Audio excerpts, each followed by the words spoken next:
अमेरिकी सेना के हमले में ईरान के तीनों परमाणु ठिकानों को कोई नुकसान नहीं हुआ है। यह दावा है अमेरिका की इंटेलिजेंस एजेंसी का, जिसने अपनी एक रिपोर्ट में यह बात कही है। अमेरिकी सेना के हमले में ईरान के तीनों परमाणु ठिकानों को कोई नुकसान नहीं हुआ है। यह दावा है अमेरिका की इंटेलिजेंस एजेंसी का, जिसने अपनी रिपोर्ट में यह बात कही है।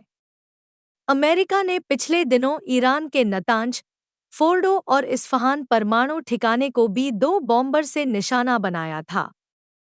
अमेरिका की इंटेलिजेंस एजेंसी ने कहा है कि ईरान का परमाणु कार्यक्रम कुछ ही दिनों में ट्रैक पर वापस लौट सकता है।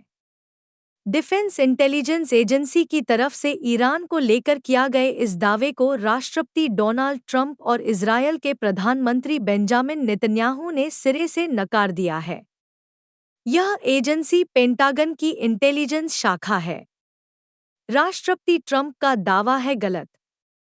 ट्रंप ने शुरुआत में दावा किया था कि अमेरिका के हमले में ईरान के परमाणु ठिकानों को पूरी तरह से नष्ट कर दिया गया है। इंटेलिजेंस एजेंसी ने हमले के बाद ईरान की परमाणु महत्वाकांक्षाओं को लेकर अपनी रिपोर्ट तैयार की है।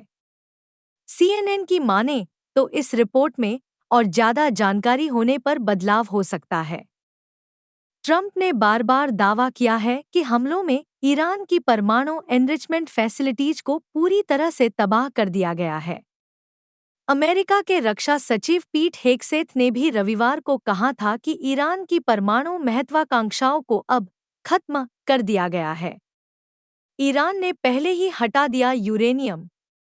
एजेंसी के आकलन के बारे में जानकारी रखने वाले दो लोगों ने कहा है कि ईरान के समृद्ध यूरेनियम के भंडार को नष्ट नहीं किया गया है।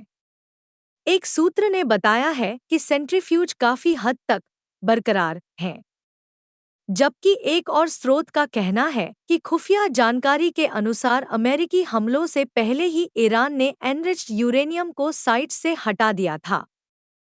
इजरायल के प्रधानमंत्री बेंजामिन नेतन्याहू ने युद्ध विराम पर सहमति जताते हुए ऐतिहासिक जीत का ऐलान किया है। उन्होंने जोर देकर कहा कि उनके देश का कट्टर दुश्मन कभी भी परमाणु हथियार हासिल नहीं कर पाएगा।